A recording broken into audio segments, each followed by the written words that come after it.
akka sanyii nyaatu argeen beeku. Namni mana nyaatu garuu siin argee yoon siin jedhe amantii fudhachuu dhiisuu dandeessa. Dhugaadha. Hedduus si jaalladha. Kaleessa hedduu na jaallatta. Seenaan ani fi ati dabarsine siidaa yoomiyyuu onni kiyya keessaan baanutee ni keessatti hafee jira. Abdii ko maalumaan sitti balleessee laata? Ani dhugaadhaan si jaalladha ni beekta. Maaloo abdii ko maaliif onni kootti onni madoofteetti qoree cuqqaaluuf kaatee laata? Dhugaa siin jechuudhaan hedduun si jaalladha. Har'allee adda baanee jedhee ammeenyaa kan kee haasa'uu hin danda'u.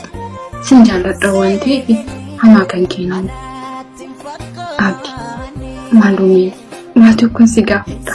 Kanaaf deebii qabdaa laata?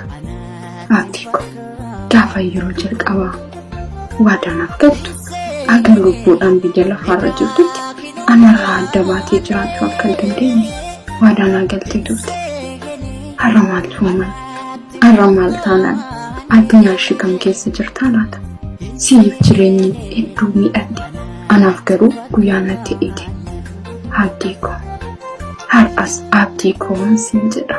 Nan beeka inni kan koo sobaa jiraachuun koo anaaf iyyuu gaaffii guddaa natti uumu. Ati kan namaa taatee soo jirtu abdii ko jedhees jaalala kaleessa siif qabu har'a deebi'aa. Abdii